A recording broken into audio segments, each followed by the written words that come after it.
you ready, kids? Aye, Captain! I can't hear you!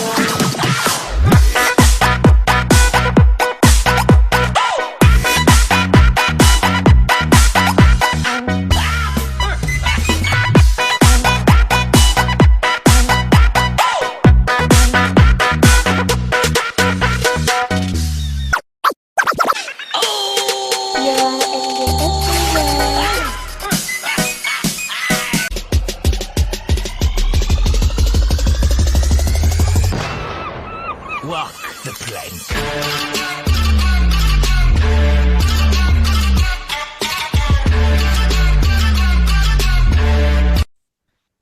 Ahoy there, mateys. It's time to set sail on another episode of Unconstitutional Awakening, the podcast. I'm your captain, Jim Bob Ovalshorts, and tonight we've got something extra special planned for you guys, man. I have been hard at work, of course, as usual, looking for you guys some sweet folks to talk to, and I happened to land the spokesperson of the United States Pirate Party. Yes, you heard that right.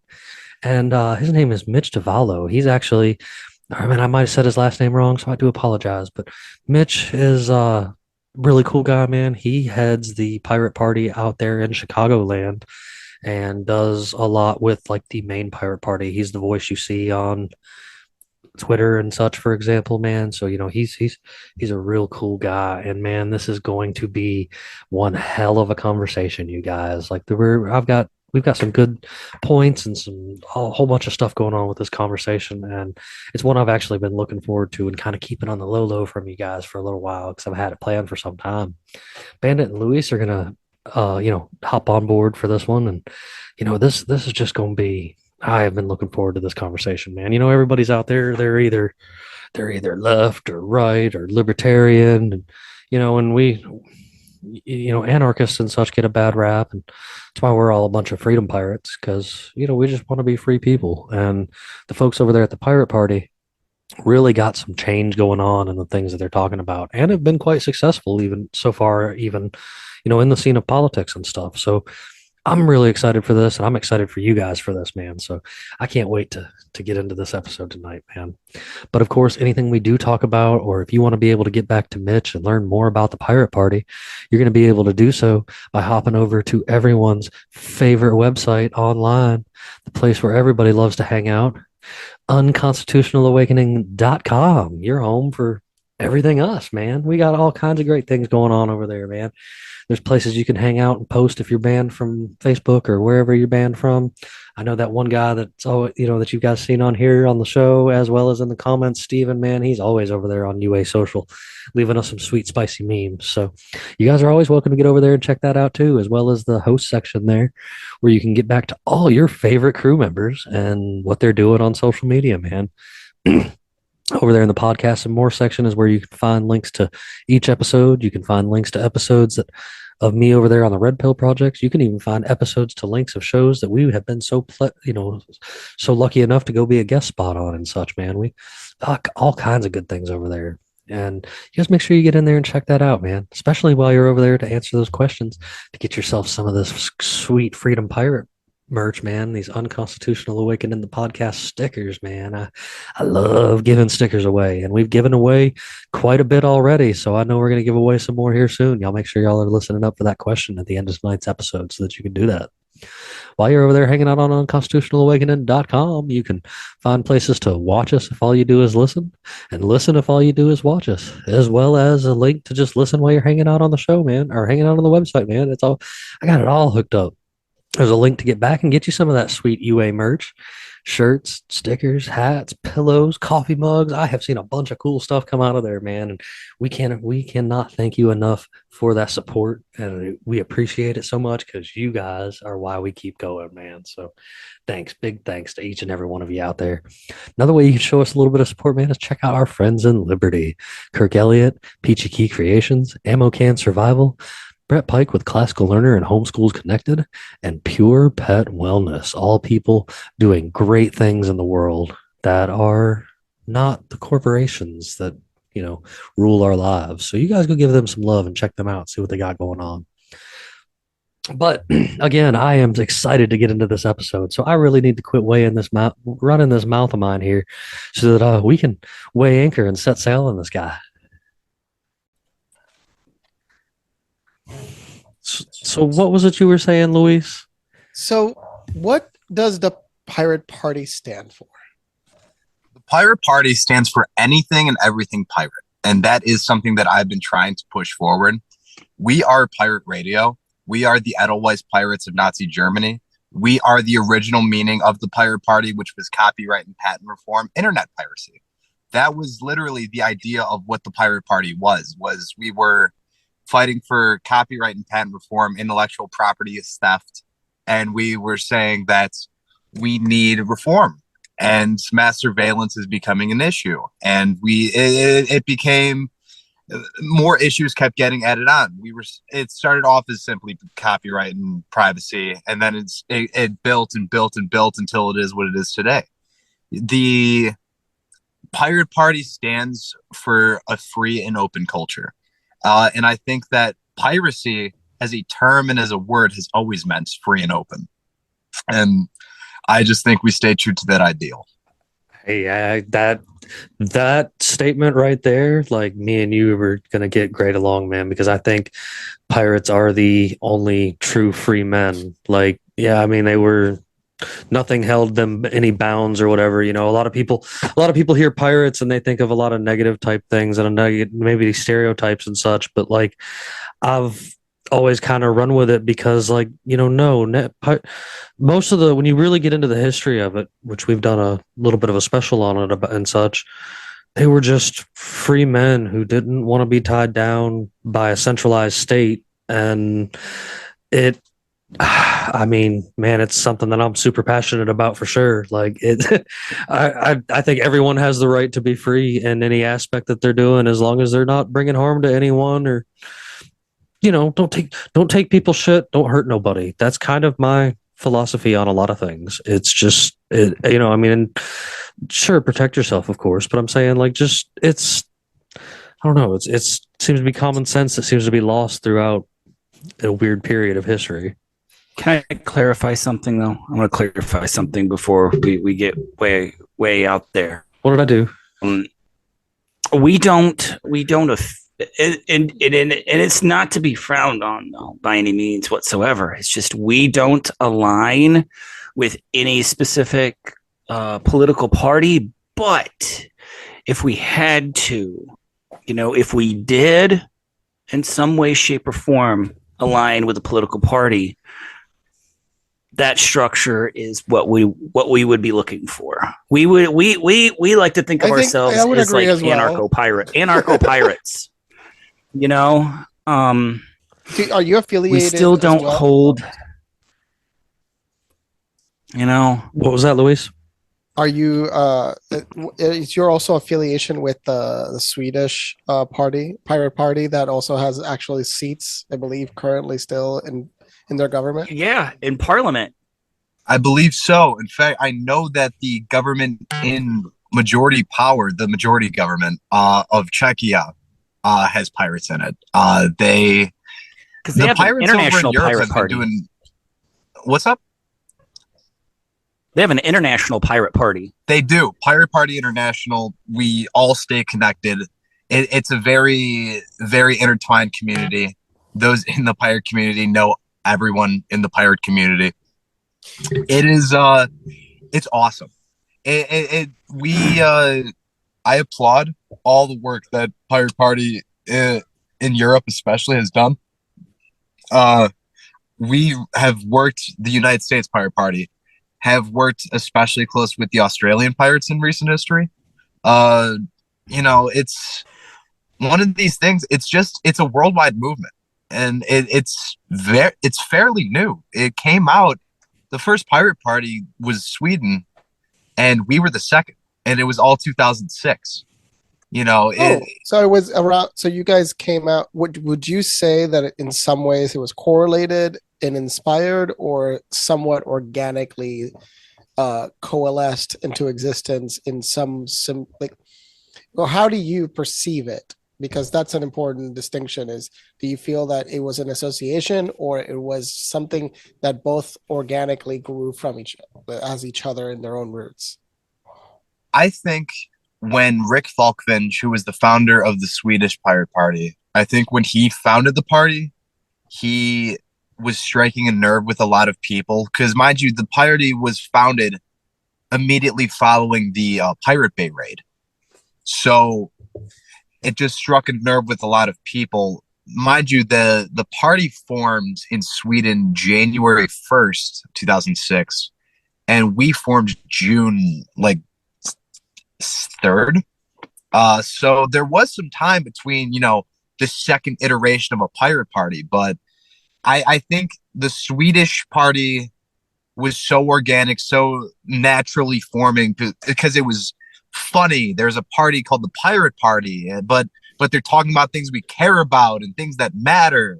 And the fact that it was able to, before it spread throughout Europe, it spread across the seas to the United States. That to me is incredible. That's how you know something is important, for it to be like, oh my God, the United States is going to form a political party over it. We've been dealing with the same 4 political parties forever.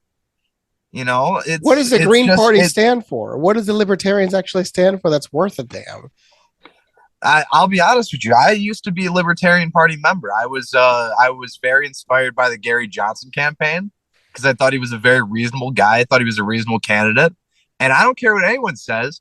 He earned my vote when he said, "What is Aleppo?" I didn't know what it was either. That's an honest man's answer. He said, "And what is Aleppo?" He doubled down on it. I respect that. But the Libertarian Party was a little more, I don't want to call them extreme, especially now I might call them that, but before, and especially now because I wouldn't call before them extreme, but they were extreme libertarian in comparison to Gary Johnson. The whole idea of libertarians are afraid of roads, was actually it kind of rang true when I was there, and it's part of the reason I left and found the Pirate Party. I didn't find I found it came to me as it came calling. It said, "Woo, baby, pirates." Have you found between the different chapters a particular message that was out of alignment, or has all the chapters mostly been in alignment in terms of ideology? No. Or has there been a particular ideology that's kind of hit a nerve, and other people are like, yeah, I don't like that ideology here and there? We have core pirate values. I suppose every pirate from the dawn of time has the pirate code that they have to follow. And the United States Pirate Party is no different. Our core values are the pirate code. What was that? Could you tell us that code? It is somewhere on the website or the wiki. I don't know it off the top of my head. You can actually go back. You can actually go back. I would say you can go back in our episodes. Sorry, you can go back in our episodes.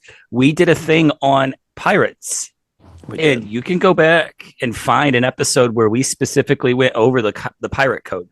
We did. It was the last episode we filmed. Anybody that's interested in digging through our old episodes, you can go find. We did a four part. We made it to 4 parts, 5 parts. We only got 3 parts. We only finished 3 parts. 3 parts. Okay, so I can't count, but we will finish one day. I promise. We'll finish it eventually. But yeah. We need to include modern times, the modern pirates. Oh, absolutely. The digital age. I mean, yeah. I do actually have the website handy. I tend to do that kind of thing because I like to share for people that are out there watching. Of course, the folks that are out there listening, you guys can always come back and find the links. But I've I think actually spent some time thumbing through the website. It's the one linked off of the Twitter. yes. Yeah. And while the National Party website's good, and they recently updated it, and it's new. You'll find everything updated and modern. But if you're looking for the pirate code specifically, I know I put it on the Illinois website. Nice. If you go to ilpirates.org, you'll be able to find the pirate code somewhere lying around. Oh, I wanted to say, like, you have Discord, but there's a new system called Matrix that's basically identical to Discord, open source. So you can basically do whatever the heck you want without actual CCP surveillance. There is a large pirate community on Matrix. I actually personally don't have a Matrix, but we all have like interconnected servers.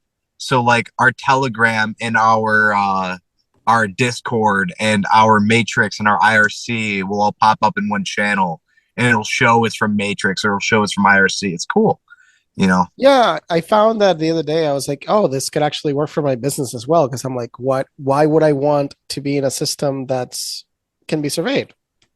And Discord is surveyed. To anybody that uses it, there is no absolute there's no privacy in Discord. It's like, what is it? 10 to 20% is owned by Tencent, and Tencent is basically the tech extension of the Chinese Communist Party. I'm not taking away that our tech firms don't do exactly the same as the Chinese. It's just, when you have two governments looking over your stuff, not one, but two, your privacy is really out the window. So what? You said you were in the libertarian and stuff. Like what? I guess what exactly? What do you think has been your biggest accomplishments since joining into the Pirate Party? Biggest accomplishment? Yeah, that's a great question. Because I feel like on a selfish. Oh, hello. I'm sorry. I only had privacy in my car of all places, so I had to use it for light because it got dark out. So if you look on the platform, you'll see Pan-Americanism is in the platform, and that's an issue that's been really important to me forever. And the fact that I've finally been able to like convince them, like, hey, let's add Pan-Americanism to our platform. Let's make it an issue that we fight for. Like that. That's pretty cool. But I don't know if that's a political achievement so much as it's like, yeah, the Pirate Party, believes what I believe.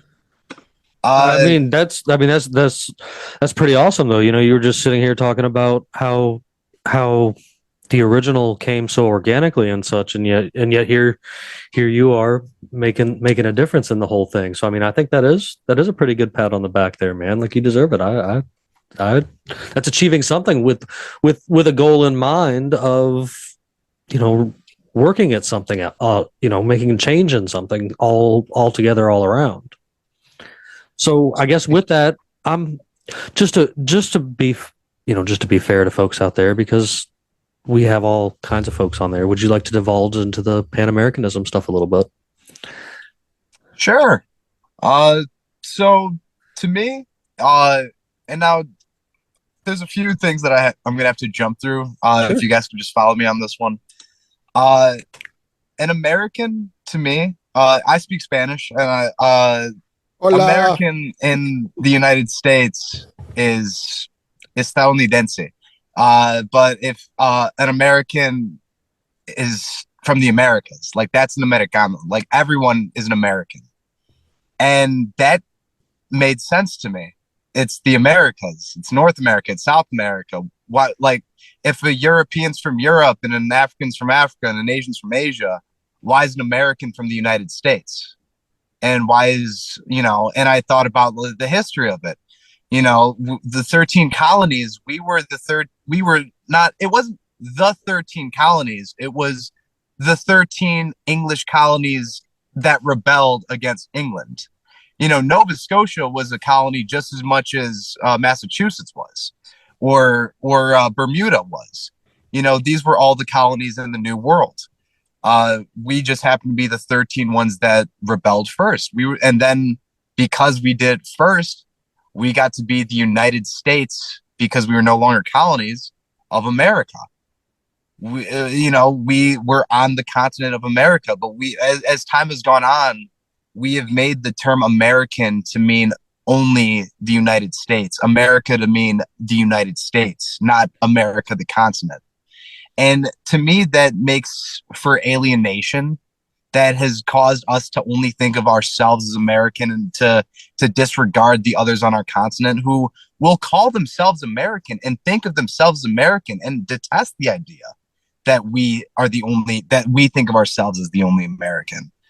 Because when you think of an American, what is that? What is an American to you? Because to me, we are the word United States is more akin to what this country is than the word America. The United States, we are different states of America united. You are from the Northeast, right, Luis? Well, I'm originally from Puerto Rico. So también puedo hablarte español si quieres. Podemos hacer todo el podcast en español y confundir estos dos. De verdad, eso sería más interesante cómo confundirlo, porque ellos están pensando ahora mismo, ¿qué puñeta está diciendo este tipo? I didn't say anything bad, gentlemen. Entonces, you don't have live Google Translate. I know. You're like, what the fuck? Fuck. It's okay. It's like I made the choice when it was time to start learning a second language for me, and I decided to learn German. So I like Das gut. Ja, das gut. Sprechen Sie Deutsch, ja? Sprechen Sie Deutsch. Oh, that's right. You lived in Germany for a while. I only picked up a little bit, though. I didn't pick up enough to get around. Just But oh my lord! But when you're when you think of the United States, right? Does a Californian and a New Englander really have anything in common? Like culturally speaking, now, like they vote for the same president every 4 years. They do now because of technology, but I would say 50 years ago, no. Us three lead very different lives on the outside of this. Like that, you got Puerto Rico to New York City. I've lived in quite a few places, but I've settled down here in Georgia. And then you got the same with Bandit. Let's be real here. You can't compare like that state, but maybe if you talk to somebody from LA, New York City, the big city aspect of things they would have in common. Okay. Sure.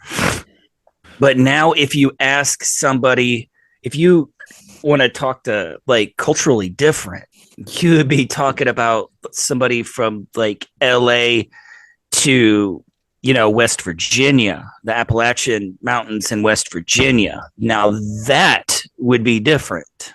That would be different. You're an American, but culturally, you are night and day.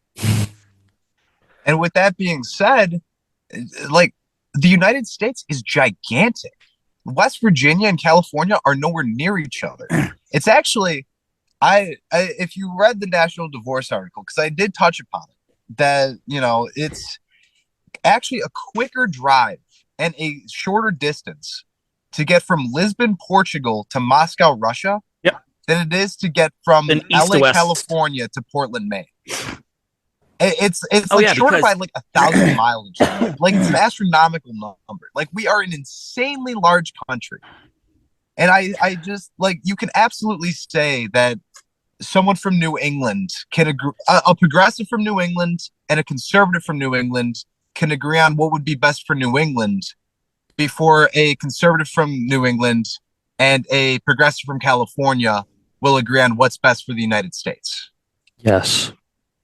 Absolutely. Okay, so because in that aspect, I've always thought that the idea of in one giant blanket system for the United States as a whole is silly and ridiculous because of just like that. Like I have different aspirations than somebody in LA for sure. Like I'm a farm boy. You know what I mean? Like my aspirations are hanging out with goats, where other people's aspirations are, big city life and this, that, and the other. And I understand and respect that. And I'm all about visiting those places. I've lived in some of those places, but like, I don't think that it's right that, like you just said, like somebody in California and stuff having truly any kind of say about like what goes on in a state on the opposite end of the country, down in the literal middle of nowhere. Like Well, it's that's what it should be good about separating powers and giving more power back to the states, which the federal system does not want. But there is an up and a downside. I would say the states outright blocking, for example, full abortion rights, and in any sense of the imagination, it is actually ridiculous because you have to provide the option.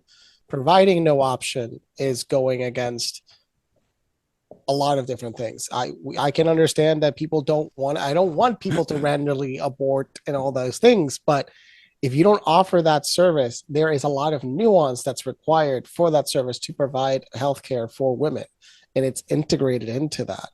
When you repeal it and thinking, oh, it's going to raise the amount of population, then give a child tax incentive. Like Texas just said that if you have kids, your taxes go down the more kids you have. That's what every state should start doing. But we're not doing that. I've read some stuff where there's countries that like if you have they give you fridges, they give you cars, they give you stuff. That's what I'm saying. Like I've read in some like there's like other countries that if you have like Dubai families of a gives certain you size, unlimited amount of money, no matter how many kids. One guy has 100 kids. Yeah. Like and the state pays for all of them. All 100 kids. And I know that sounds crazy about like the state paying for all of them, but like at the same time, like you're definitely helping keep the population alive. Like if you got that many kids running around, you can't deny that. And there's not that many Dubaian citizens. People are like, oh, the country is full of people. Yeah, the majority are either foreigners or slaves. And that's a debate nobody even wants to talk about. But Qatar, where everybody was, oh my God, the World Cup. I'm like, yeah, over there where like you're standing on top of slave labor. The slaves are still over there just dying of heat exhaustion and other things. Like thousands of them died. Over 50,000 died just building the cities of Dubai and Abu Dhabi. Like to understand reality. I've talked to a lot of people. I have a lot of friends that they either grew up in Mexico or their families have grew up in Mexico and stuff like that. And like I've got one buddy. He's made the trip back and forth here a few times, and great guy. Like I couldn't imagine a better dude to ever hang out with. I met him in like restaurant work and stuff like that, and he would tell me stories of his family and stuff, telling me stories about how like none of this existed. We just we passed into these areas of Texas or Arizona and California and stuff like that. Like it was nothing. It was part of our everyday life. It was part of where we traveled on a regular basis. And now it's I know not in all aspects, but I mean now it's like kind of much. Like I don't know. I've heard it's been a long time since I came from the south side of the border, but like when I came from Canada, like it was. Good Lord, man. Like coming back in from Canada was absolutely ridiculous on some aspects, like just for visiting for a weekend and stuff when I was in the Northeast. Man, I jumped across the border in El Paso back in 2002. Wait. Juarez with my brother. You jumped across the border? Juarez with my brother. I didn't jump across the border, man. You know what I'm saying. I went across the border and hung out in Juarez from 10 o'clock till like 6 o'clock in the morning, I think.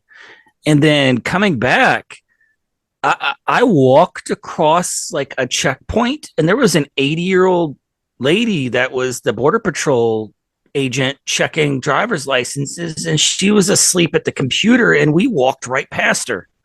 I didn't get searched, which was what I was pissed about, because on the taxi ride through Juarez, after we got picked up, they asked, "Do you need to stop by the pharmacy?"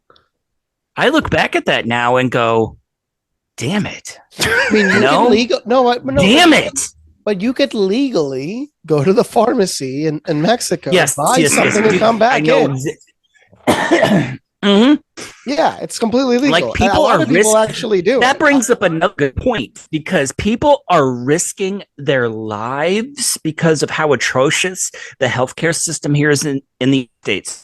People are risking their lives to go to Mexico to get treatment for things, to get elective surgery, to get dental work. Yeah, well, I would They say are to a risking degree, they're their risking lives. Yes, there's some that are not as legitimate as others. There's legitimate, really great, Yeah. legitimate places in Mexico. Sure. But the problem is, which is a bigger problem that people might think, is if they screw up, they're not liable for anything. Yeah. And they can screw up your dental But- work. So you have to find a Oh, they reputable can. place. Yeah, and still, when you find that reputable place, more than likely, I would skip the border town doctors and dentists and travel deeper into Mexico to like Mexico City area.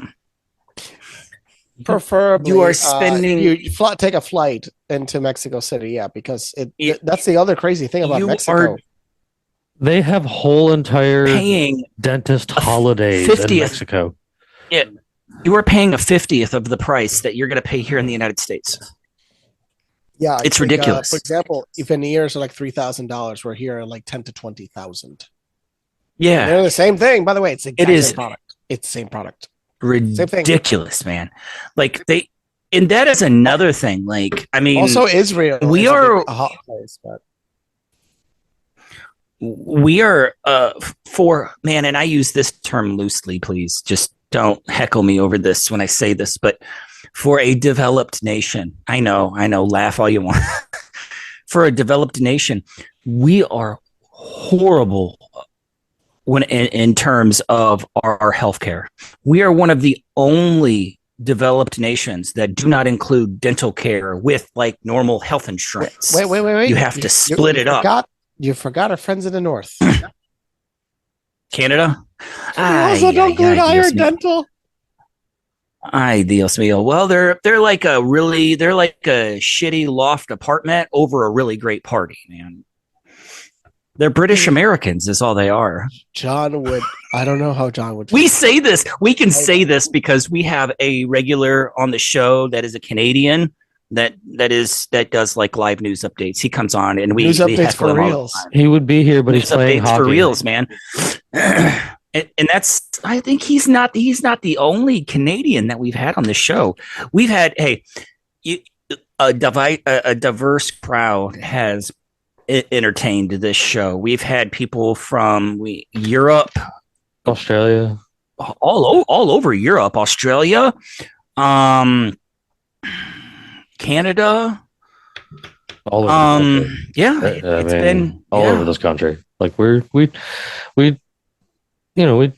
like to talk to different interesting people because there's always different aspects, just like we were kind of talking about, like different people are looking for different things, but I like to find the common ground. I don't know. I've in a way to mediate it in a sense, it's amazing how many people that we all have things in common with by the time we get to the end of a conversation, or how many great new friends let me we've pose made. this question. Let me pose this question for you. God.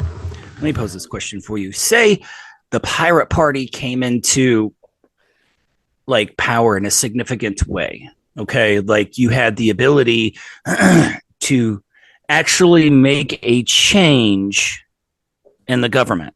Okay. What are the first few things that you would take care of? Yeah, 3. Give us at least 3. I was thinking about. Give us at least 3. 3 definitive actions that you could take if you have power in the executive branch and even power to some degree in Congress to push something really of value. What could you guys think of doing? One of the first things I wanted to say is you do have a lot of power, actually, a lot of control, and that is locally. In order to get things changed and to feel significant change, you have to run local, which is something we push everyone to do. You know, as much as I respect Ethan Osborne for running for Congress and getting all the votes that he did, he could have made a lot more change if he ran as a local candidate for, city council, Kentucky's city council. Yeah, something like that. Yeah. But I not to say that you can't get things done in Congress. If pirates held Congress, I think one of the first things we would do is repeal the Patriot Act. Yeah, baby. Yeah. There has to be. There's a lot of support mass for surveillance. There's a lot of support for that. I don't like living in the surveillance state. I don't like the concept that my government is watching me. I don't like the concept of saying like Fed, like there's a Fed, like that's a bad thing. Like, why is the federal government bad? Why does the government have to be doing bad things? Why do we have to be scared of the government? Which, by the way, you shouldn't be scared of the government. The government should be scared of you. I mean, the government is scared of the people, actually, currently. What do you think they want to disarm them? I just saw the FBI was spying on one of my favorite bookstores in Chicago. There is a co-op bookstore. It's worker owned and operated in Pilsen, the Pilsen neighborhood of Chicago. So it's they're socialist. They evil socialist. They not only that, they're communists, straight up. Fucking I mean, honestly, that's most of those businesses that I would say that's defined really as socialist. But yeah, I know what you mean. No. They've got I immediately am going to say Steven is going to comment on this episode. Well, the people who run the store, I love the praxis of co-ops being put into play. But co-ops are cool. I mean, I like the idea of a co-op corporations. My friend potentially thought about creating one. It's complicated as hell. If there is enough revenue, it is actually a model that keeps employees there. There is positive sides to that type of structure. A lot of positive sides that can even equal a lot of growth, but it requires people to have dedication to it. Yeah. Sorry. Go ahead. No, absolutely. It's just God, what was it? It was the You're thing describing the business. Yeah, sorry. Yeah, the FBI was investigating it. Oh yeah, the worker co-op. They were investigating them because they viewed them as pro-abortion extremists. Yeah, I don't know either. What is that defined? What is it defined as? I guess someone who would organize a pro-abortion protest. That makes you an extremist, I guess. So with that being said, the whole point I brought this up is people can't even protest without the fucking government investigating them and putting fucking searches on them. You know what it could have been, honestly, to be frank, and what could have triggered it. When you talk in private chats or even things like this, people don't understand that this Zoom call is being monitored. But the other thing is, when you speak about very stupid shit that you shouldn't be speaking about on the internet, like TikToks, socials, and all that stuff, and you say things like we should be that place, that's likely how it got triggered. Because some people were joking around, we should really be that place up. Like, we should really just get rid of that place. Particularly, I don't know. That's it. No, I'm just they use those B words. Yeah, that triggers the system into going into overdrive, regardless if it's a valid. That's into this mess. That's the Patriot Act problem. Yes, that's this going on. Surveillance thing. Like there's no telling how many. All jokes aside and stuff. Like I have been banned on so many accounts that there's no telling how many files there is for this guy. And we call him Larry. How you doing, Larry? I know you're probably tuning in to see how this episode's going too. But it is especially this episode. It is sickening that it has to be the you can't say anything freely without being on the radar of something because you said a phrase or a word or something like that. And I actually, I definitely stand behind this. Like when I've heard a lot of people that were all pro Trump and stuff like that, and I was always like, dude, he extended the Patriot Act. Like, do you understand what the Patriot Act? No, was? it gets worse. Like, It gets worse. Kavanaugh was one of the co-writers of the Patriot Act, and he selected Kavanaugh. And Kavanaugh is garbage. His policies are garbage. The fact that he helped write the Patriot Act is ridiculous. And I did post that link of 2007, The Simpsons, in their grace, also made a really funny scene that I always remember, especially when he just said that, about mass surveillance. And I don't know if you've seen this movie. But this particular scene is really, really funny. It's 45 seconds. I'll play it. Yeah, it's really funny.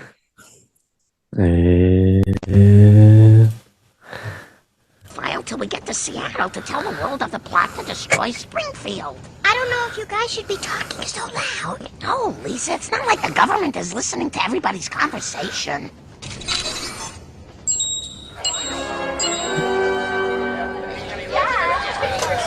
Hi, I'm calling about your meat lovers pizza. I like meat, but I don't know if I'm ready to love again. You hang up first. Oh, you hang up first. Okay. She hung up on me. But we're fugitives. We should just lay low till we get to Seattle. Hey, everybody, I found one. The government actually found someone we're looking for. Yeah, baby, yeah. Good God. But I mean, Very accurate. I want to see that one guy in the NSA office like, yo, I found something. but I was about to say, isn't that basically what those NSA office spaces are? Are people that are just sitting there going through files and stuff? I know AI does a lot of it now. Like, I'm not dumb. Like, Well, that's the thing. Eagle Eye. If you haven't seen that movie, watch Eagle Eye. okay. Eagle Eye is really good because it's basically an artificial Enemy- intelligence that creates Enemy of the opponent. State is a That's good a really one great too. one too. So It's one of the best as far as We totally- showing the surveillance that can go through. and hey, I do apologize. It does get a little bonkers around here and get off track like that. But I would like to continue back to other things that you guys would want to get rid of. Like your first three acts, I guess you were saying. So Patriot Act is one. That's a big one. I think I don't know. Am I the president? Can I introduce the bill? Can I just because executive action? I'd like to abolish the NSA. I don't see the purpose of I'm their not sure if function. you can do He that. can't- See, that's You the just thing, say is all why three letter agencies gone. that that's a genuine point. That's a genuine question. Why don't presidents have authority to dismantle these agencies? Now tell me if anyone can actually authenticate the Kennedy quote where he said he was gonna shred the CIA up and tear it into pieces in the wind or whatever he said. Yeah, I saw yeah. that too, but I have never I verified. I never can't looked to verify verify it. it, so I don't say it. Yeah, I don't know if it's an actual quote either. Sure. All I know is why couldn't the president do that? Well, Because Because it doesn't make executive any powers sense to are me. limited, so there Isn't- is a limit to executive powers. Isn't it? Aren't most of those agencies just an extension of the executive power, the Also, executive branch? NSA was originally designed to protect the president. But So I'm that's saying- another element. Is like the National Security Agency was actually designed to protect the president. The FBI was related to counterfeits, so they were related to the protection of the currency. That was the original intent of the FBI. The original intent of the NSA was the protection of the president, the protection of the executive branch. Now, what they've turned into is this monsters that Rest they're in peace, fighting Gary each other. Webb. I mean, yeah, No, yeah. the intelligence agency is it's actually incredible the amount of power that they have, and it needs to be. They're curbed. fighting each other, and they're using us as like their collateral. The NSA and the CIA fight for budgets. Well, I and they- would definitely be behind. Speaking of fighting each other, there have been Three-letter instances agencies. where the FBI and DEA have gotten in gunfights because they didn't know that they were on stakeouts together or operations together, and they shot each other. Which, hey, I'm all for the trash taking itself out, but that's just stupid, man. Yeah. I mean, you accidentally might have shot a good person. We don't know. Maybe all of them were shit, but you never know. You might have actually shot a good person in the process. Okay, so in NSA, or let's take it a step further and just say you will abolish all 3-letter agencies using executive action. How many of them I can get are there? behind that. How many agencies are 3 letters? Just the Well, Quite a few, probably. I say 4 letters and 5 letters are a go-to because there's too many letter put together agencies just all the way around. I mean, because from my perspective, like you've got agencies like the USDA and the FDA and such also regulating and garbage into our food products that we eat, and on top of other things, like there people are unaware of how much regulation is like forced, well, not even forced, is found through lobbying because a corporation wants to be on top. Like the appliance world, this is as wild as this is why Whirlpool. Can we use something that people will understand? Let's talk about when we talk about lobbying and the FDA and stuff like that. Let's use something that people understand. Let's use milk. All right. Yeah, we can use milk. That's a good one. Go ahead. Like let's talk about the pasteurization, the lobbying for pasteurization, the lobbying for against raw milk. Oh, they use Brooklyn. So get the story of how they got started. They had cows inside of warehouses being milked, and that milk obviously was tainted. So that's what the source of the entire thing was. Tainted milk from one location in the United States caused the whole thing. Also, I found all the 3-letter agencies because I asked Bing, the smart Bing, and I actually got an answer. The CIA, the FBI, the NRO, the National Reconnaissance Office, the National Security Agency, the DOD, Department of Defense, the Department of Homeland Security, the Drug Enforcement Agency, and the Department of Energy. Those are the agencies. And the Department of Energy is also a piece of trash because we should have had a unified, grounded system decades ago, yet we still don't. I found the milk thing. I'm sorry, I was trying to find the milk thing still. Yeah, but the Brooklyn milk thing was one of the biggest stupid scandals of why they work to pasteurize milk. While pasteurization is an amazing thing, raw milk had so many benefits that we generally will never know, and it's so hard to access in many states to get access to raw milk. Now you're at least getting able to get raw. I seen a fellow actually get that was getting arrested in Virginia, I believe it was, for bringing raw milk across state lines. Well, it's ridiculous because what's the verdict for that? It's like the equivalent of bringing meat. There's no difference. It's just interesting. I mean, this is more of that government overreach that has just gotten way out of control, I think, just in general. And I'm all for cutting government back, especially the idea of, you mentioned local earlier, and like I've seen in a lot of places, even down here in my state, where there are some people out there in the local field, like going through the ginormous amounts of just law books in some of these local counties and stuff like that, and trying to do away with some of the just ridiculous things that are on the books, that have been on the books, that are outdated and stuff like that. It's like that around the world, just around the United States in general. If you actually try to look up, Bing might have a better answer, your AI thing there, Luis, but I know when you try to look it up on like Google or whatever, it just says that it's an ever-growing number of laws. Like it's just, what I'm saying? What's the exact question? Let's ask it, because how many laws are on the books in the United States?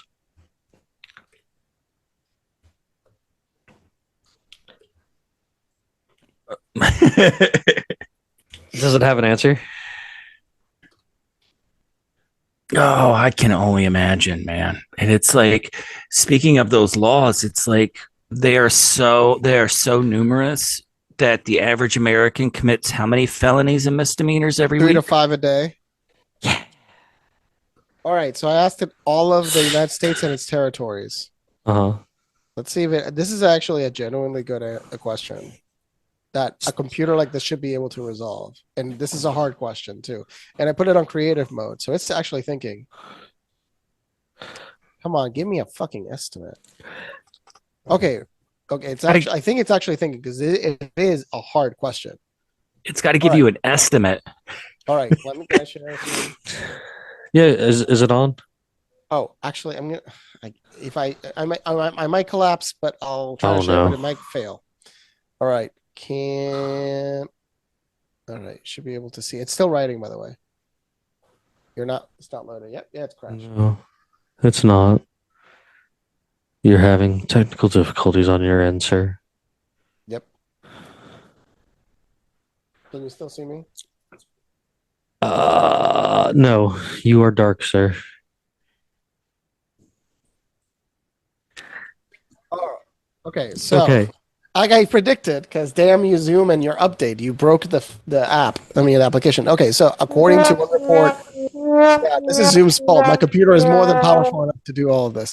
According to one report from Mercatus Center of Georgia Mason University, there has been 88,899 federal rules and regulations since 1995 through 2016. According to Wikipedia, Congress enacted approximately 200 to 600 statutes, during which 115 biennial terms, so that more than 30,000 statutes have been enacted since 1789. Therefore, there's an estimate number of federal codes that could be up to 120,000. What? So too much. Oh God, it gets so much worse. According to another report from the Mercatus Center of Georgia Mason University, state regulations contain 416 million words. Then you needed GPT just to rate the freaking words. Yeah. Wow. 6 million regulatory restrictions across the country. 6 million. 6 million. 6 million. 6 million. What the fuck is that? Is that even for laws? That's a ridiculous number of laws. Outrageous. So we've got you want to get rid of the Patriot Act. You want to get rid of 3-letter agencies. So what would be number 3 if you were, like your third most important thing on the list? If it was me personally, and I don't know if I can speak for the party, but if it was me personally, I would make sure I'd end the Cuban embargo and close Gitmo. Oh, that's a nice. That's a weird. That's they renew it every single year. That's where they renew it. Yeah, every single year. I did not expect that. You caught me off guard with that. That's a valid one. The embargo should not exist. Okay. Oh, okay. I mean, just alone, the atrocities that were committed there alone, it should have been closed after. In the Obama administration alone, it should have been, because it was already shown in the Obama administration. He should have done actually. Yeah, you remember the pics, right? That were released from Gitmo of what they were doing to the prisoners there. Well, wasn't it? And those Abu Ghraib, that was the worst case that was leaked. Oh, that was Abu Ghraib, not Gitmo. Abu Ghraib is where the pictures. Abu Ghraib, my bad. Gitmo, there's almost no leaks. It's all controlled press releases. That was Abu Ghraib. Man, where was my brain? And so in our kind of like pre-conversation, you were making mention of like criminal reform. This is something that I'm actually pretty passionate about myself too. Like, I believe in criminals' rights, and people are always like, "What are you talking about?" And I've seen people change their life for the better after, they did some time because they did something stupid, and they ended up learning a lesson. One of my best friends, a guy that I work with on a day in, day out basis, like he he made some bad choices a few years back. He did 3 years, but after his 3 years, here we are like 4 years later, and he's got a great job.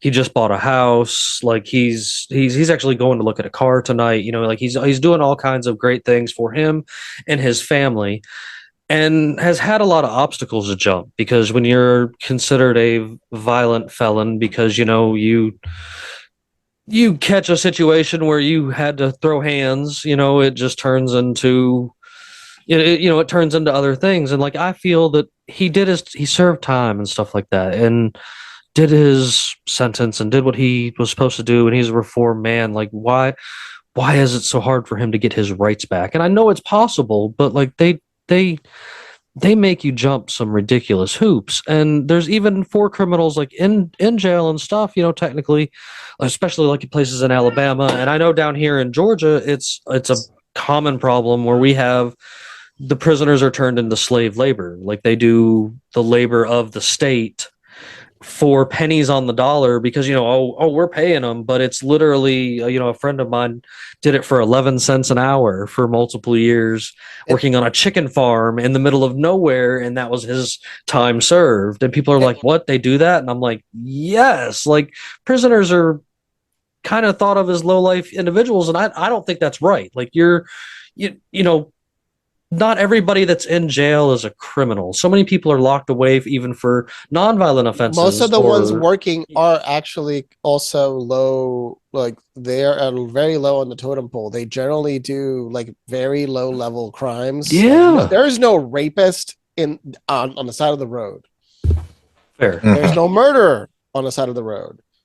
There is no violent assault on the side of they're non-violent. They're non-violent. Yeah, they're non-violent criminals. It's the hedge fund executive that is on the road because he is forced. Yeah.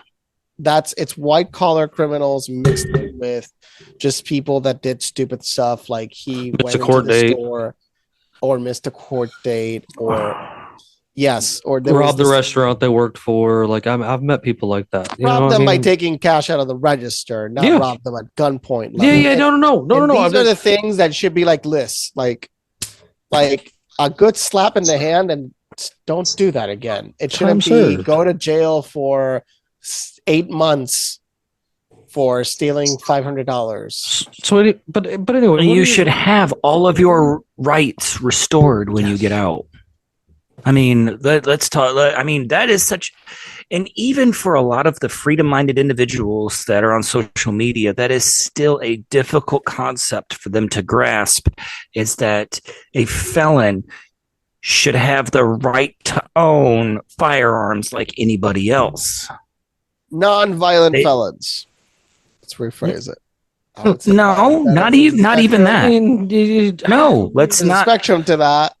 There is one thing, and it's pedophiles, because they aren't even people in the first place.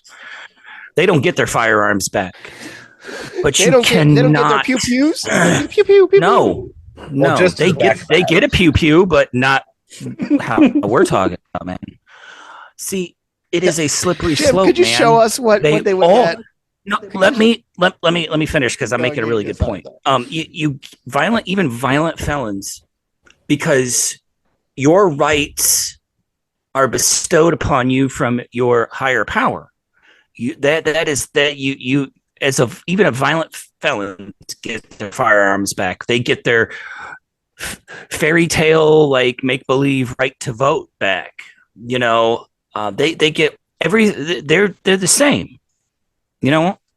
Because being anarchists, we believe that we get to live in our communities and leave each other alone, regardless of your religion, regardless of your beliefs, regardless of your political standing, regardless of your nature. You live in peace. So to say that, he's a violent felon, he doesn't get his rights back, he doesn't get his firearms back. Nah, man.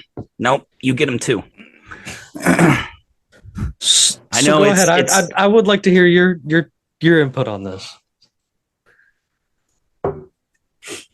Sure. Just on the rights of felons.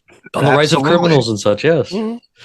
No, yeah. So right now we have a criminal justice system and not a criminal reform system. We make sure punishment is the first and foremost, and not let's rehabilitate these people back in society. Let's fix whatever problem might have happened. Why did they commit this crime? What was the circumstances of their situation that caused them to commit this crime? What happened to them leading up to this point in their life that made them commit this crime?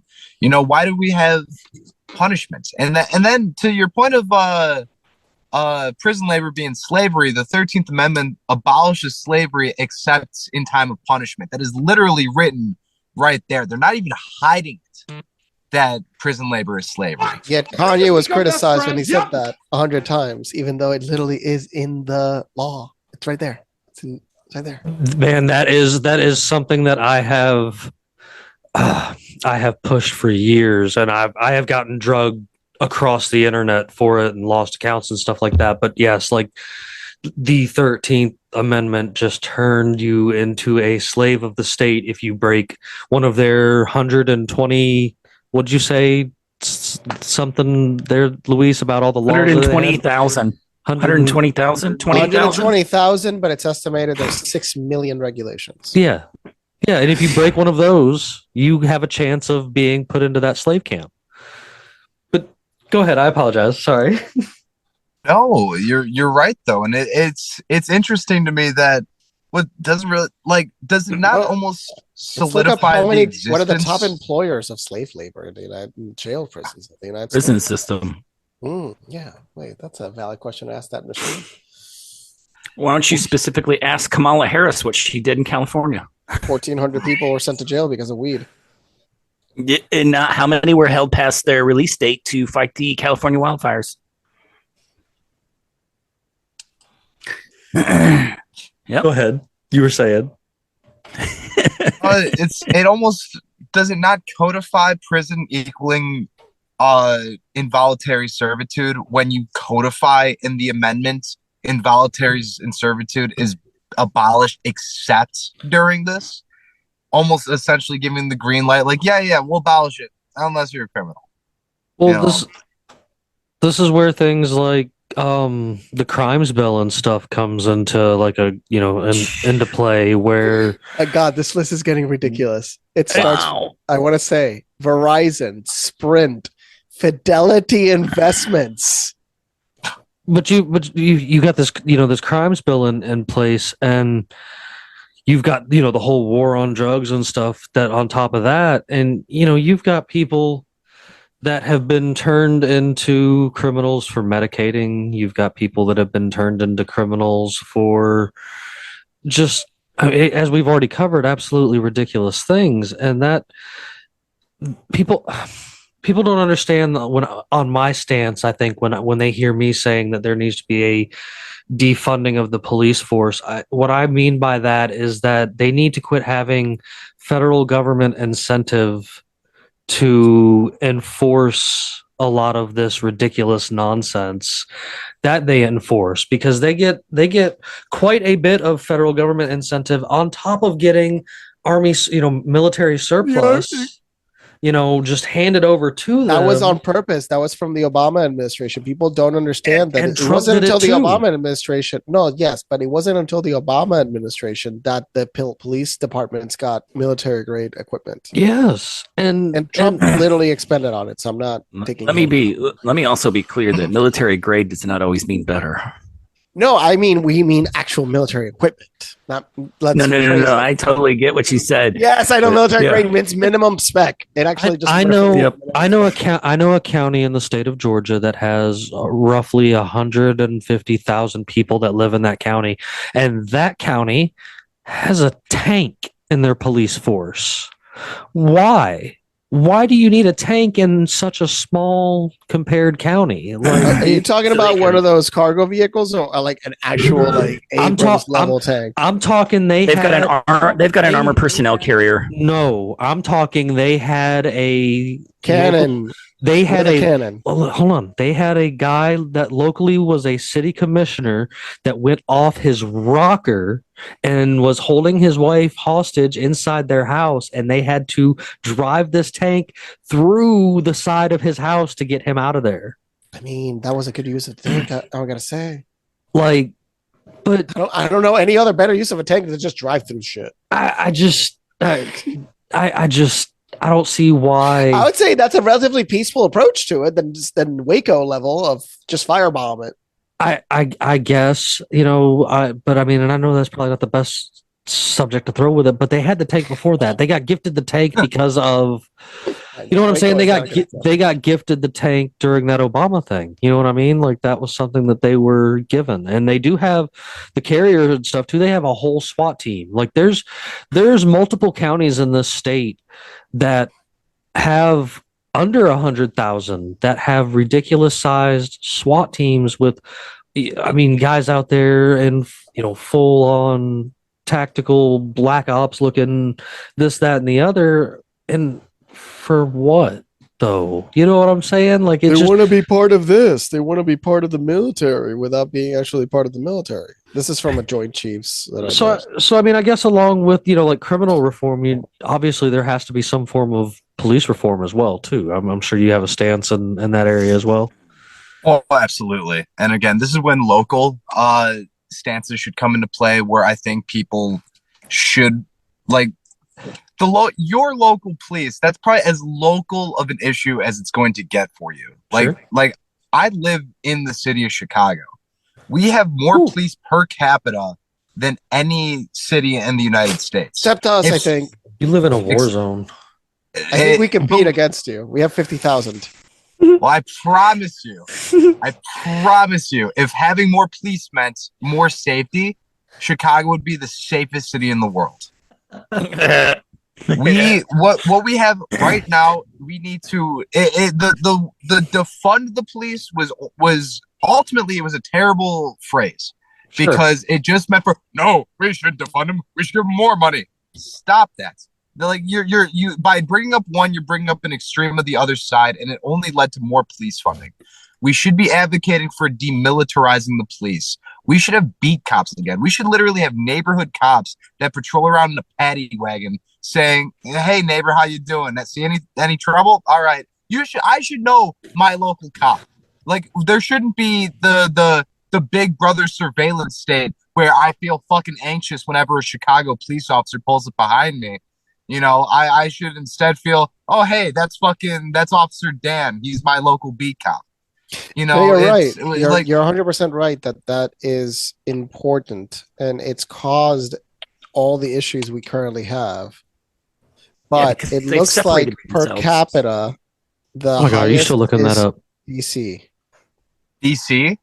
According to a study by Wallet, Washington, D.C. has 68 police officers for every 10,000 residents, given the highest police to population ratio in city study. The city has 4,332 police staff, the most of any city with 1,600 fire staff.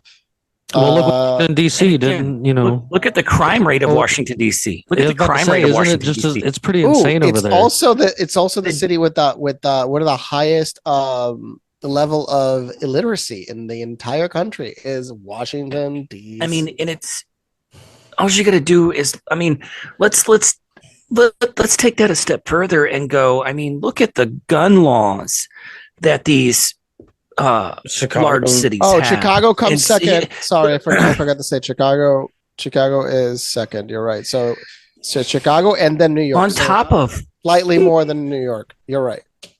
On top of large police departments that, everybody would think, oh, the more police, the safer you are. That is simply not true. Also, let's, look at the gun laws that they have. The more gun laws they have, and still they're unsafe. The gun crimes are insane. Up there in Illinois, don't you have like going on where like all the county is the surrounding counties are refusing to enforce some kind of gun law thing they got going on, if I'm not mistaken? Yeah, your Governor Pritzker banned assault rifles. Yes, Governor Pritzker had banned assault rifles, and then there were county sheriffs who were outright refusing to enforce the law. Yeah. 90% They ain't of the dumb. counties. They're not going to take the guns away from people. Yeah, listen, Try to I'm enforce a it. Good firm luck. believer I'm not doing it. that Chicago, especially, our gun laws. Here's the thing: you can ban guns all you want in Chicago. That's not going to stop anybody from going to the train tracks at 5 a.m. and getting a new gun. Like, it's literally how it works in the city. It's not fucking. We're not Is going it the to train tracks? Indiana. That's What's that? actually a spot. Is train tracks just actually a spot? fucking when they're done with the gun, they fucking toss it by the train tracks, and then pick up a gun. I'm asking a genuine question. If you know of a place that that's you a know, you genuine. can walk That's a by, genuine. it's like, I have $600. What can I get for $600? I'll be honest. There are no gun stores in Chicago. In fact, there's a gun store. Oh my God, this is the best website, by the way. If you have not seen this website, I found this a while back, and it's incredible. What is that? Jackass. It's called Hey Jackass, and it's illustrating shooting Chicago Yep. values. Your audio's doubled. Okay, so Hey Jackass, essentially it showcases. So people shot today, 16. People wounded, 75. Total shot, 91. That's March to date. Not today. That's just the month of March. No, yeah. And so this website has like a very deep analysis based off all the output data from the city, and this it's really detailed. This person did an amazing job, and like they wrote, like this is one of the best visualization models. This person, very smart, very detailed, and obviously they're insulting the government because it's literally Even if utter trash. you know, as you said, they throw them down there by the railroad tracks and such. And I mean, I've always said that the idea of banning guns is ludicrous, because it's like who's actually going to show up and come get them? Like, really? So I have an antidote to go with the this. No, how do I want to say this? I have a story to go with my position on this. So when I went down to Texas to visit my buddy, this is a few years back. He lives in the Dallas-Fort Worth area. We went to a barbecue spot, and walking to the restaurant, I noticed everyone had their car windows down. And I'm like, Texas heat, whatever. But it was still kind of weird that people would just leave their cars with the doors down. That was, a little weird. We go into the barbecue place, and I'm looking around, and there are no security cameras anywhere on the ceilings, like anywhere. And I said, "Hey, what the fuck is going on? Like, what is Texas really that safe? Why isn't anyone, where's the security cameras?" And he turns to me and he says, "Everyone in this building has a gun. No one's stupid enough to rob this place." And you realize that Texans from a young age, they're taught this is a weapon. You need to be responsible. This is how you use it. This is how you be safe with it. Here's the safety. Here's this. Here's that. It's a very, very important thing. They make sure that you know what you're talking about. You know what you have in front of you. You know how to use it. States like that tend to have lower gun violence. Education. Who would have thought education's a valuable tool? Some of these states also, to flip it, have abstinence-only education for sex ed, which leads to higher teen pregnancy rates in their states. So it's almost like, shouldn't that be like hey, look at both sides of that spectrum and say education's a powerful tool? That if you tell people proper education basis and proper education tools, that an uneducated society is no use to anyone. No, absolutely. I can't agree more. And we have a little town down here in North Georgia.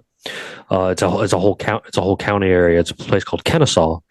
It has Kennesaw State University and quite other things that are going on over there too, but it is the safest town in the entire state because they have a mandatory own a gun law there. Which city again? Let me look it up. It's called Kennesaw. Snoops will tell you that it's Bull, but as a resident of Georgia, and used to do a whole lot of work up there, it's even the school is even it's one of the places that was at the forefront of encouraging the ability to carry in the state of Georgia on the college premises and stuff. And ever since we've started all of that, we have gone way down in even rape cases at Georgia Tech and stuff like that, because a lot of people around the state of Georgia, especially even more so now that we don't have the constitutional carry. It says Johns Creek is the lowest in all of Georgia.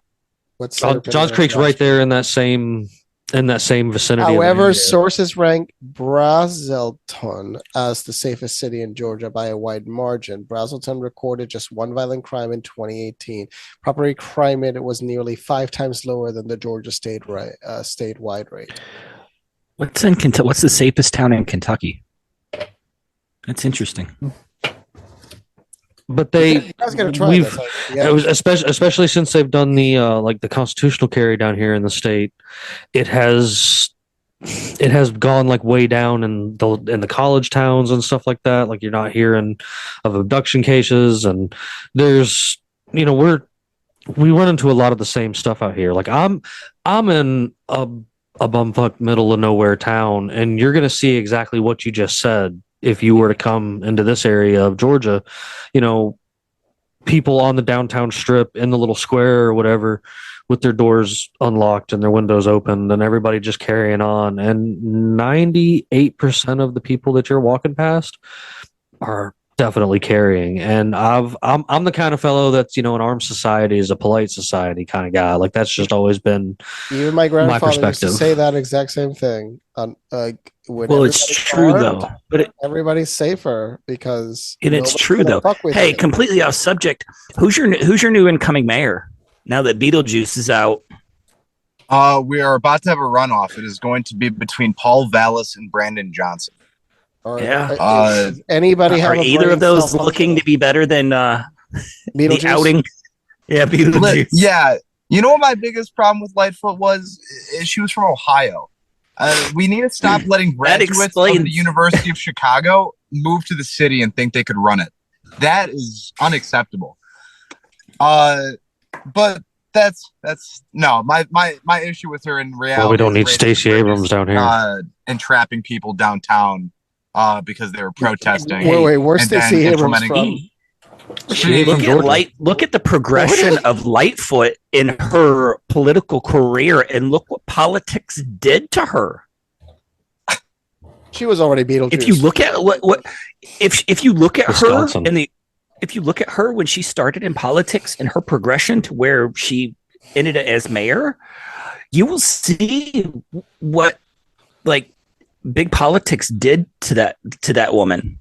If you did the same thing with Jacinda, what's her name from New Zealand? Oh, I mean, she is naturally older, but yes, she was stunning in the past, and the drug abuse did her down because you can tell that politics destroyed her. If you look at major politicians that stay in office for a great number of years. He has no stress. He just is a binder full of women. It really is. Anyway, the whole crap. The whole idea, definitive answer for Kentucky. The whole idea, though, of armed, obviously that seems to be something you're definitely going to be behind. So, I know we can come to an agreement there. I think that's where you were kind of headed to, is the whole armed society, polite society idea. Yes. I also believe that armed minorities are harder to oppress. Yes. So I think arm everybody. That's my stance. I think everyone should have gun and sex education in schools. I think that from a young age, you should be taught these things, how to be safe in both areas. I think society would improve vastly if people, if you're going to fuck around, have safe sex, no reason to bring kids involved. That's my whole thing. Yeah. Also, if you want to end abortion, you should be pushing safe sex and contraceptives and all these things and making financial viability not an option for, or financial unviability. Like, oh, I can't afford to have this child. Like, that should never be an answer. Like, in order to eliminate abortion, you don't ban it outright. You're supposed to eliminate the factors that necessitate an abortion until it becomes an archaic relic of the past. That's my stance. That's a great answer. Yeah. I appreciate that answer. You covered everybody's ass in the process. You accidentally covered everybody's wishes. So that's a great way to ride the wave of the subject. I agree with you a lot. So what's coming up for you in the near future with all of this Pirate Party stuff? So for me personally, my plan is to really focus on 2027 as being so 2027 election years for Chicago, they happen right before the presidential election.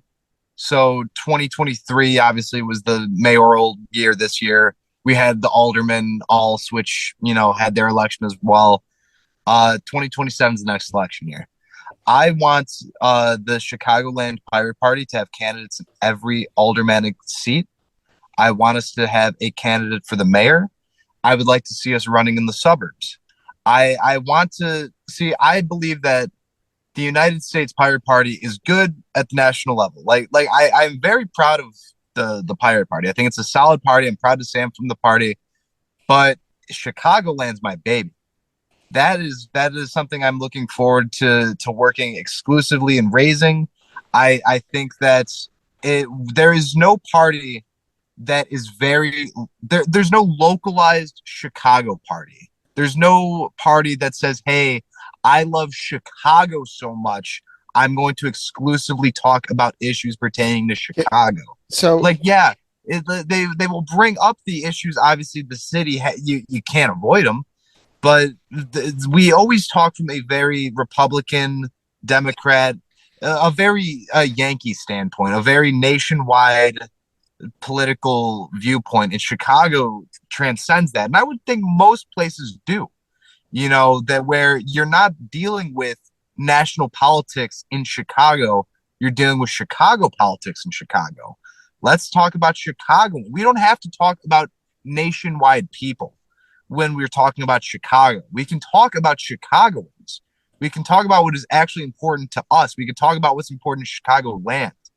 One of the key issues I want, and now like you'll never hear any other person say this. I think I'm a trendsetter when I do. We have to save Gary, Indiana. Chicago's violence, a lot of it is homegrown, of course. But Gary is a big source for violence coming into the city. Gary has a lot of people who come in just to fucking stir shit up. We had a fireman on 116th and Western get shot by some kids in Gary or from Gary who were trying to rob him. Western Avenue is not near the Indiana border, but these kids came in to looking for some trouble. You can't have a safe city of Chicago unless the surrounding areas are safe as well. We have to look at the entirety. Chicago is the heart of Chicagoland. Chicagoland itself needs to be healthy.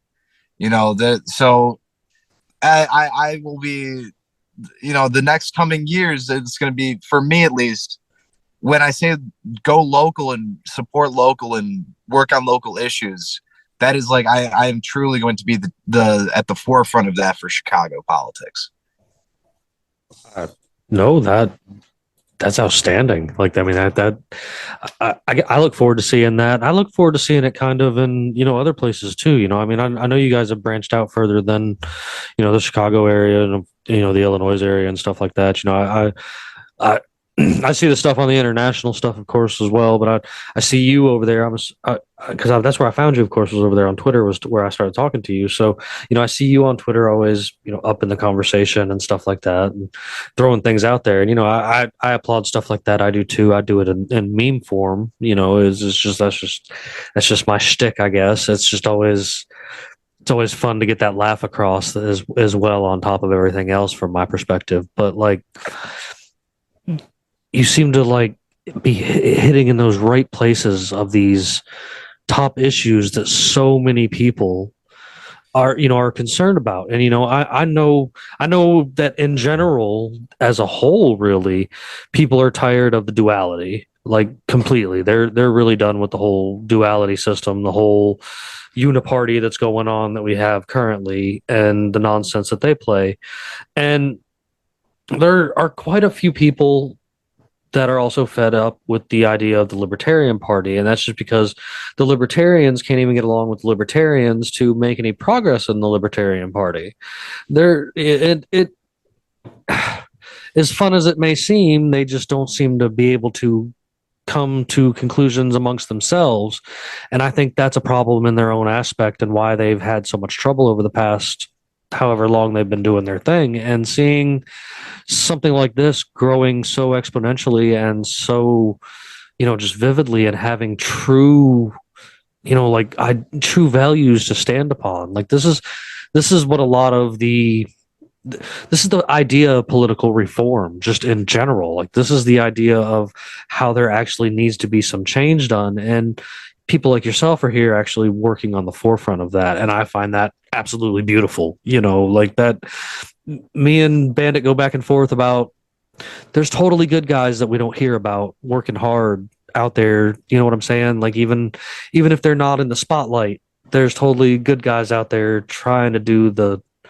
right thing, when all you ever hear about is the Klaus Schwabs and the Bill Gateses and the other psychopath billionaires that are wanting to turn themselves into dinosaurs or whatever the hell they're up to. Like, it's just such a shit show up there nowadays that I think people really do want something of value they can stand on. And I can really say, especially so much in this conversation tonight, that you guys are something I could even get behind, even being somebody that's like, voting's a sham. Like, you know what I mean? But like, that's always been my aspect. But you guys actually have real things that you can touch on that mean things to me and mean things to a lot of people that I talk about and that even listen to the show and stuff. It's good to hear somebody hit right on the nerve, and I guess I caught it right with this pirate niche.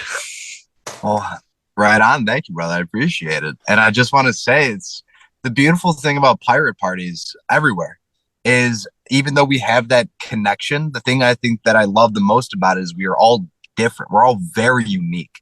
The Massachusetts Pirate Party looks nothing like the Chicagoland Pirate Party, which looks nothing like the Romanian Pirate Party, which looks nothing like the Australian Pirate Party, which looks nothing like the California Pirate Party, which looks nothing like the Brazilian Pirate Party. Like, we have pirate parties worldwide that are all interconnected because we all fight for the same values. But what we get to the nitty gritty of it, the more local you get, the more localized you get with your pirate party. And you don't see that a lot of times with the Democrats, the Republicans, where it's their adhering to national an ideology. politics first, then local. Yeah, it absolutely is. They have their platform and their message, and they push that, and then anything else, any other issues, that gets pushed to the side.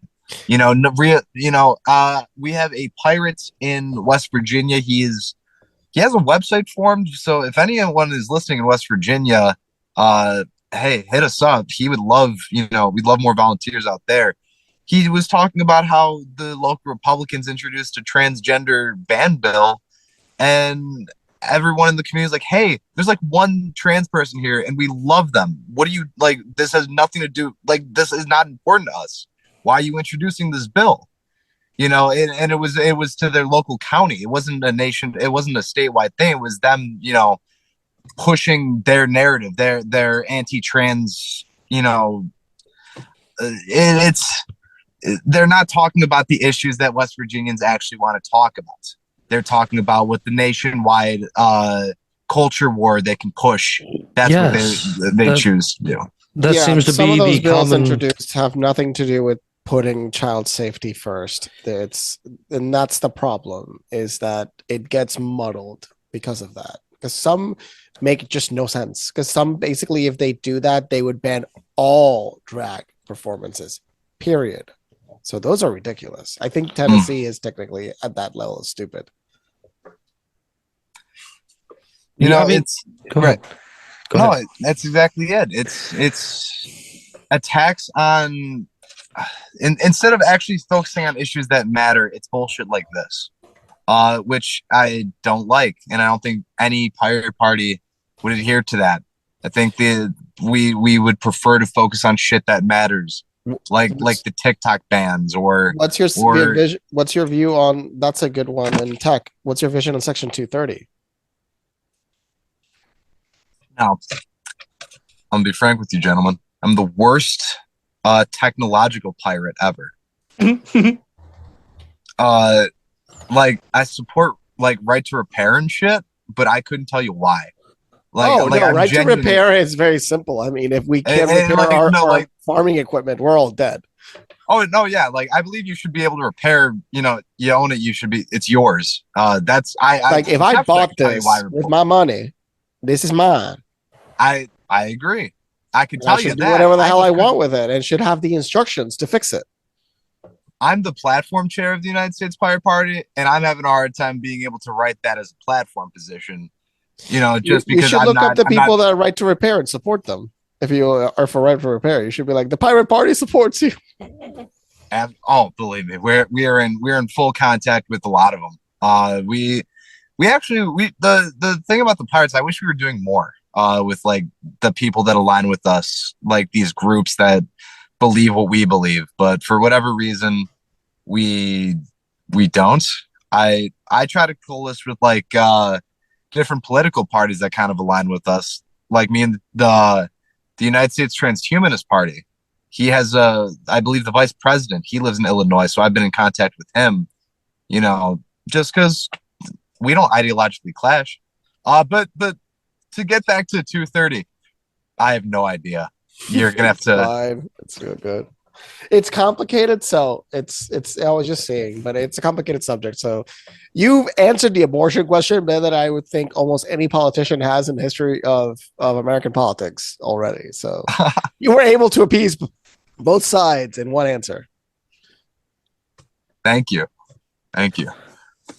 So you know, I have you know, we get all this serious stuff going on, and I've had this new segment that I've been working on here recently where I've got a random question generator that I happen to find online. It's like an AI kind of thing, and I like to lighthearten things up. So I'm going to hit the random question generator and see what it gives me tonight for just something kind of silly and random to ask you, because it's always good to, you know, loosen things up and get to know folks a little bit better, I think, and have a little bit of fun with them. So tonight's one that it brought it up to me, it says, sorry, it's being slow on me. I do apologize. If you could bring one fictional character to life, who would it be?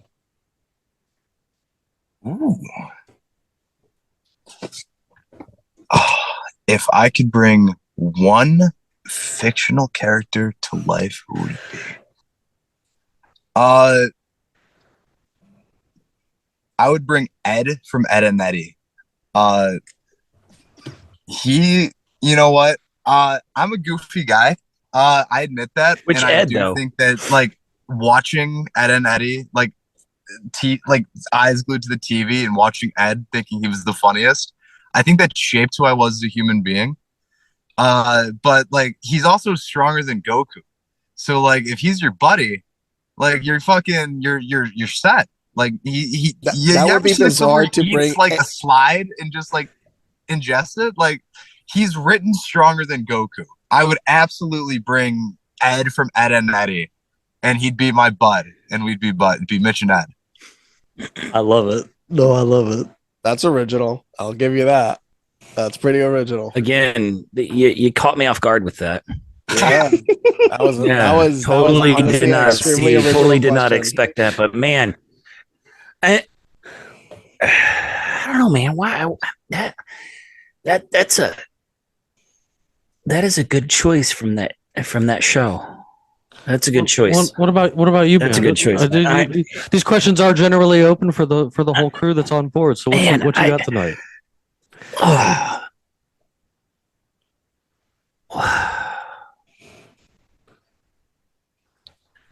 One character, man. Well, I'm going to skip you and go to Luis.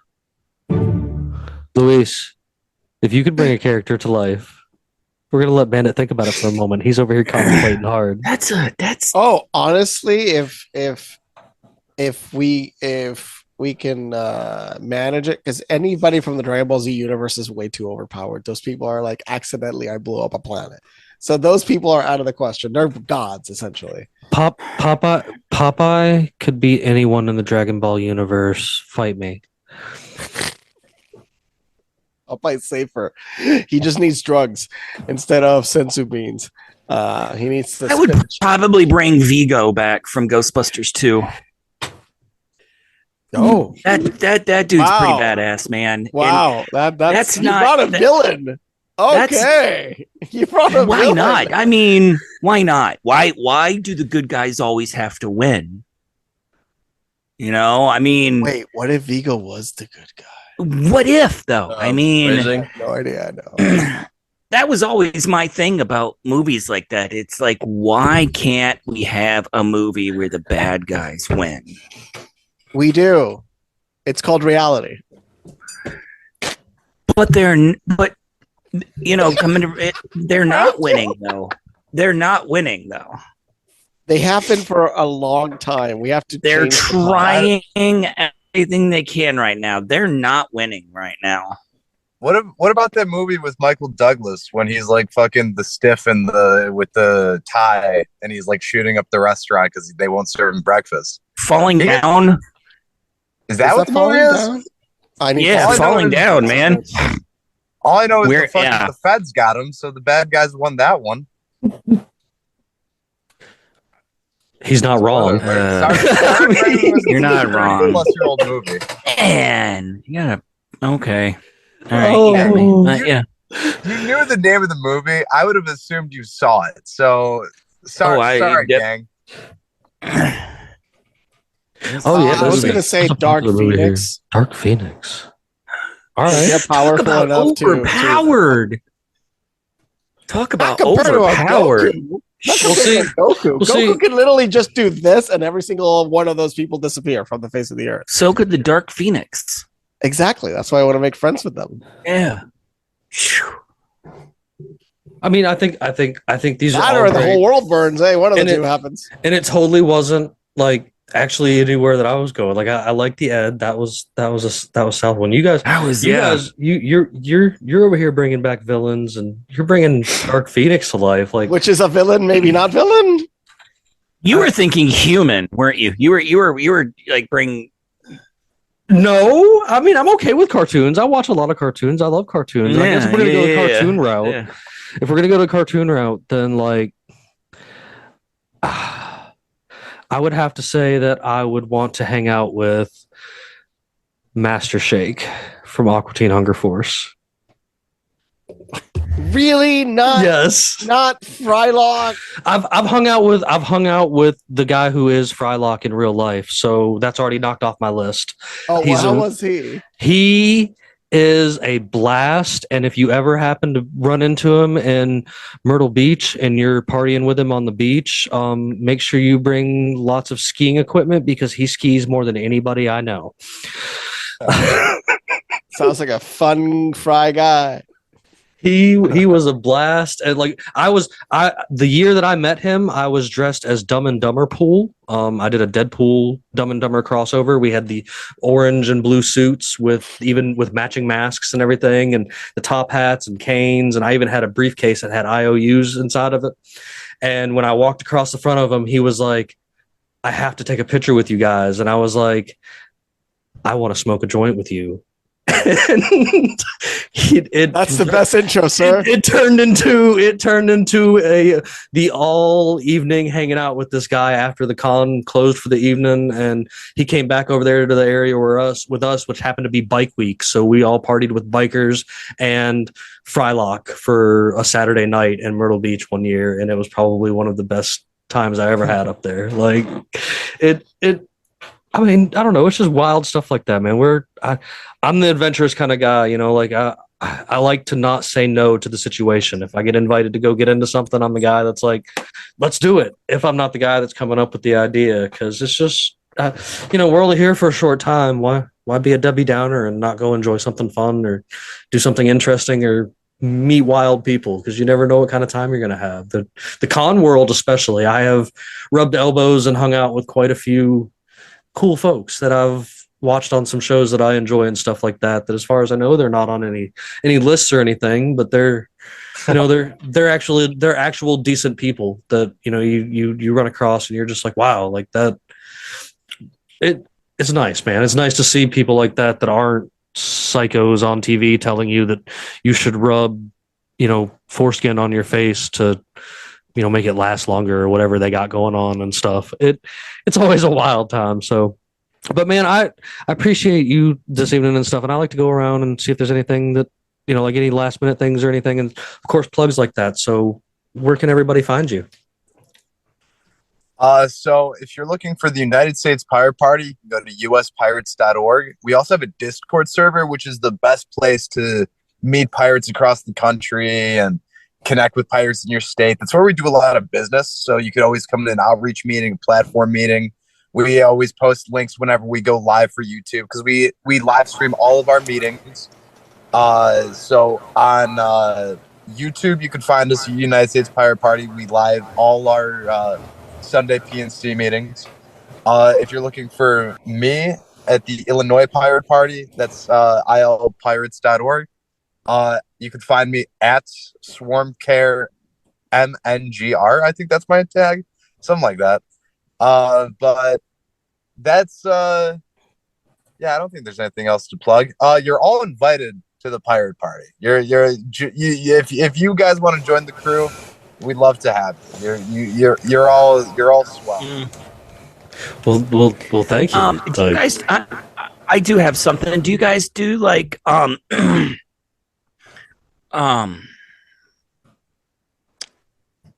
know a lot of like off kilter political parties like to get involved with like charity events, host help out around towns and stuff like that. I mean, do you have any of that going on nationwide that you'd like to talk about real quick? No, nothing, but that is something we do strive for, and I don't think it's something we've done recently. So maybe that's something I bring to the board this Sunday. Maybe we should. I can throw a suggestion out there and some stuff that are good at helping get these little grassroots voluntary things up there, which is with our friend over there, Spike. That's what I was over there, Spike Cohen. That's what I was going for. Yeah, he does the Power for the People. That I've actually signed up with that group and stuff too, because it is trying to help people get their liberties back without it being, without it being like government interference and stuff, man. Like, I don't know, it's some good stuff. You should definitely check into it. Yeah. Oh yeah. I'd love that. Sorry, Bandit. I didn't mean to steal spotlight. No. That's all right, man. It's just like that is like one of the best ways to get your name out there and get like your whole get the party name and get what it's all about out there, is to get involved in like local community events. Oh yeah, Luis. Absolutely. You got anything for your final thoughts of the evening, buddy?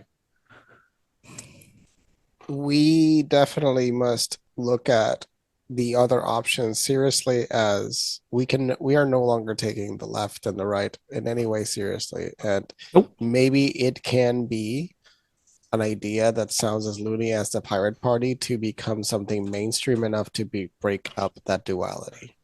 So explore it. I mean, there's nuance to all things, but if it aligns with you, that's what matters.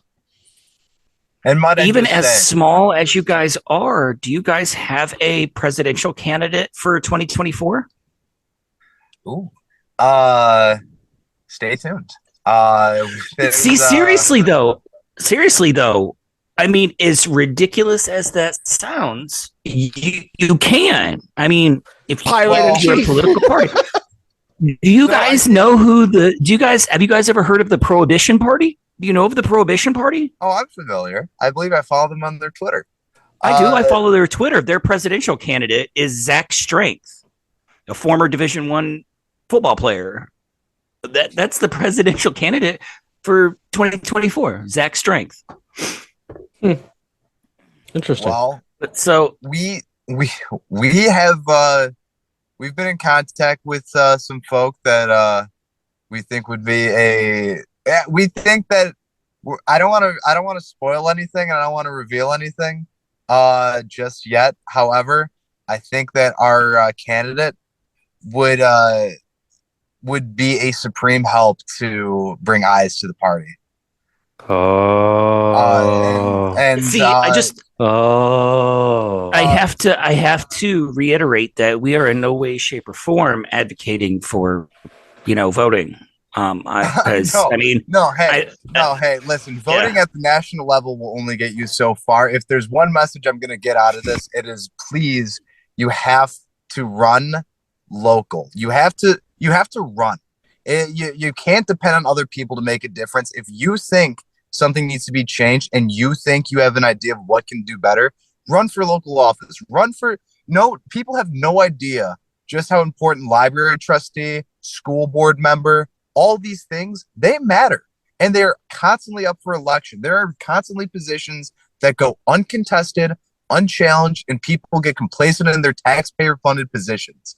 Absolutely go out there and make a difference by running, because you're never going to make a difference at the national level if the state level is still full of Republicans and Democrats too.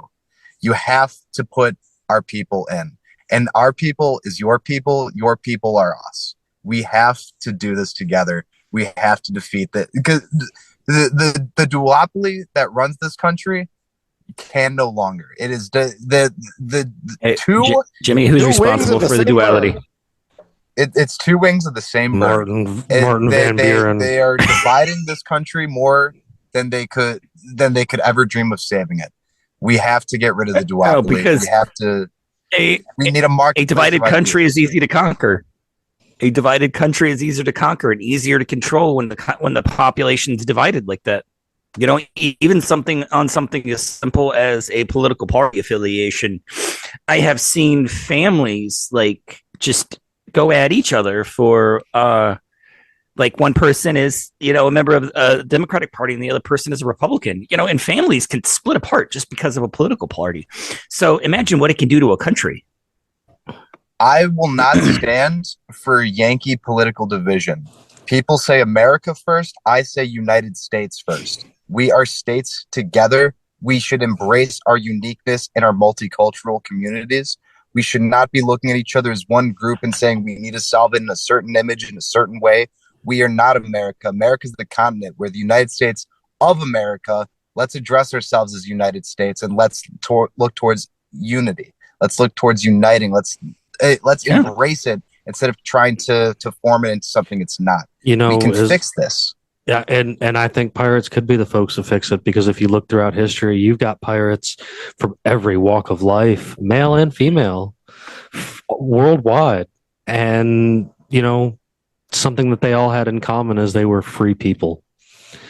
And that's something that I've always been behind, and that's why when somebody tagged me as Captain Conspiracy, I decided to run with it one day and find my own band of freedom pirates, and here we are today. I mean, it's a beautiful thing, and to see that there is a political group that has a lot of the same stances on things that are important this is beautiful. I think tonight has been an absolute blast, and you're going to be the one that actually pushes me to download Discord so that I can keep up with you guys a little bit better. I've had plenty of people invite me and I got it on the computer, but I can keep up with it better on my phone. And you guys might be the group that causes me to keep up with it, because I do like what you got going on, and I would love to speak with even more of you. I'd love to have you guys back again. It's been a great night tonight, and I think anytime that you guys want to have something important you'd like to get out, you're more than welcome to bring it to this platform. And